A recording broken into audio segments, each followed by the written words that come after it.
سه چیز زن را بی نهایت با ارزش می سازه. یک حجابش، یک اخلاقش، یک علم و آگاهیش. تو زنهای خیلی کم پیدا میشه و این زیباترین زنهای روی زمینه. هیچ وقت به این فکر نکن من یه جوانی من 25 29 30 سال کلش به گناه سپری شده، به خدا با یک دعا بخشیده میشه، با یک عشق خالصانه و صادقانه به پیشگاه خدا.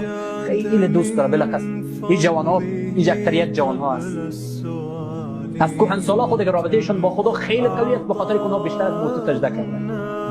عشق جوان، دست بلند کردن جوان به پیشگاه خدا اینقدر ارزشمند است، اینقدر ارزشمند. من میگم شاید مجرد بلند شدن پیش از اینکه راز دل رو ببخشیده شده است انسان، چون اینمی دستا توانایی گناه و معصیت و نافرمانی داره، اینمی دستا گناه و معصیت و نافرمانی را انجام داده و این با می عظمتش، با می نیرومندیش، با می تواناییش از الله تعالی معذرت میکنه. نمیداشه تو در خانه خدا هست، دست به پیشگاه خدا بلند میکنی و این دست نیرومند